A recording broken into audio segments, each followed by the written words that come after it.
Okay, my name is Ryan, and Ryan? Ryan, yep, Yeah. and been doing this for 5 years. We have a lot of international students, Yeah, right? So true. finding I think the way to do it is find somewhere that's going to be accommodation that's Yeah. fair and well priced, but without taking advantage of the students.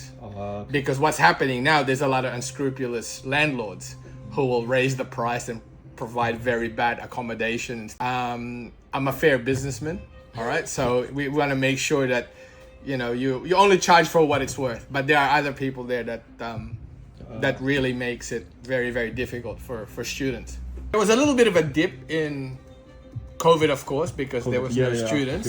But now there was a little bit of a drop and then sort of gone up again. Higher, Yep. yeah. Because what happened is that we're getting a lot more international students coming back, so it's a bit better. But like what I said, it is tough from the lack of physical housing, of affordable housing, right? So it's not really what it was like many years back. But it's more the case of like, okay, that it's hard because there's just not enough. By having international students here brings what do you call it? Brings revenue to the country, right? Because they're here studying, but maybe just cut down on perhaps taking in more skilled migrants, cut that down rather than non-skilled ones. Just bring in more skilled ones. There's a lot. There's a lot to it. It's not just one thing causing the problem. It's everything. Everything's factoring in. That kind of thing. I mean, like Australia is still. I think it's the cost of living is really what's wrecking everything. Everything's connected to it. Yeah. Yep. My name is Junchen Li. I'm currently studying at the University of Melbourne, and I studied in the Australia for like 5.5 years. First 4 years living in the Sydney for my bachelor degrees, and then I moved to the Melbourne for my master degrees. Yeah, when I was studying in Sydney, the average rent I pay for in weeks is about $800 to $900, and the competitions are pretty hard, but pretty tough. Every time I finish my kind of inspections with the house, the agent just told me if I can decide right now, so someone else will take it. When I moved to Melbourne for my master's, the first time I looked for the house was like uh pretty smooth. I got sales. I just found my agent. I just found my friend. I just moved in. The house is really good conditions, and the rent was like reasonable compared to the city. The Melbourne first is very easier. Easerable. Okay. Roughly how much rent are you paying in Melbourne now? Do you feel that's expensive for Melbourne, and does it put a lot of pressures on you? Yeah, I'm gonna say my current pay around like $400 to $500 because there's three of us living in three Bs. This price in the Melbourne will be reasonable.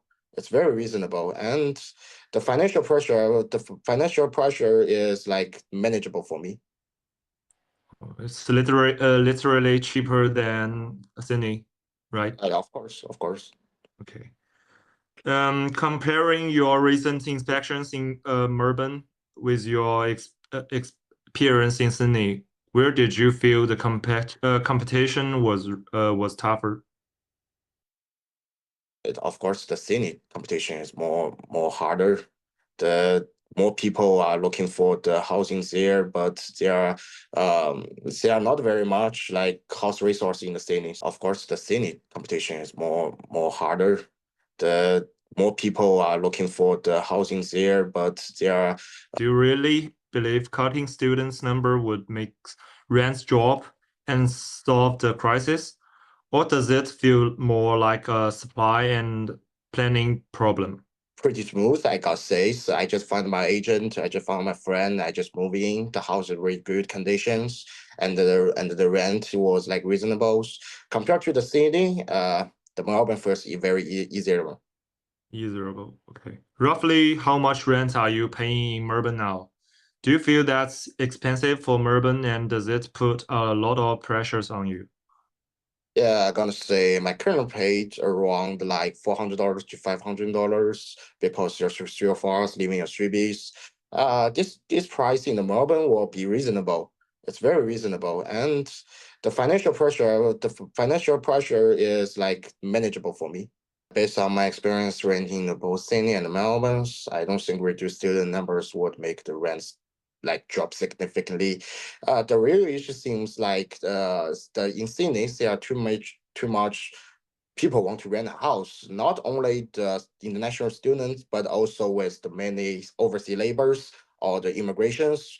So and also the Sydney is like slowly for the housing is slowly planning. So I really don't think the cutting the international students will make the house rent cut off. Um, in in in in in truth, I think that maybe we should have the more house renting house resource in the city that will help the market.